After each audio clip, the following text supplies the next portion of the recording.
খাগড়াছড়ির রাজনীতিতে বড় চমক। জাতীয় পার্টি ছেড়ে একসঙ্গে ৬১ জন নেতাকর্মীর বিএনপিতে যোগদান।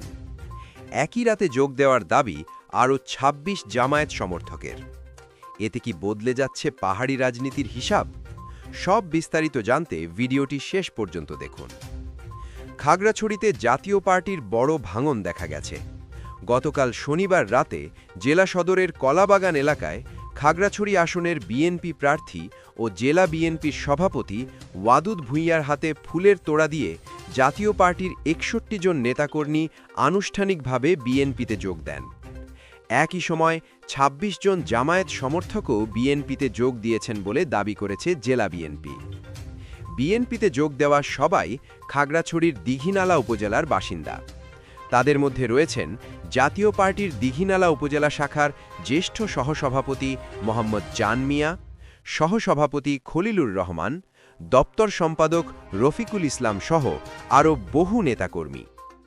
এ বিষয়ে মোহাম্মদ জান মিয়া বলেন, চারদিকে ধানের শীষের জোয়ার দেখে তিনি ও তার সঙ্গে থাকা ৬১ জন নেতাকর্মী বিএনপিতে যোগ দেওয়ার সিদ্ধান্ত নিয়েছেন।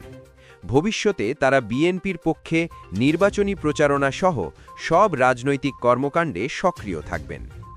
তবে জাতীয় পার্টির খাগড়াছড়ি আসনের প্রার্থী ও জেলা সাধারণ সম্পাদক মিথিলা রুয়াজা দাবি করেন, এই ৬১ জনের মধ্যে দু-১ জন ছাড়া অন্যরা জাতীয় পার্টির সক্রিয় নেতা ছিলেন না।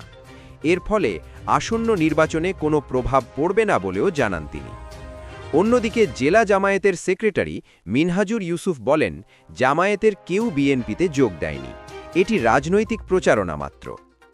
রাজনীতির এই দলবদল কি সত্যিই খাগড়াছড়ির নির্বাচনী সমীকরণ বদলে দেবে, নাকি এটা শুধুই কৌশলগত প্রচারণা? আপনার মতামত কমেন্টে লিখে জানান। ভিডিওটি ভালো লাগলে লাইক দিন, গুরুত্বপূর্ণ মনে হলে শেয়ার করুন। আর প্রতিদিন এমন আপডেট পেতে পালস নুক চ্যানেলটি এক্ষুনি সাবস্ক্রাইব করুন।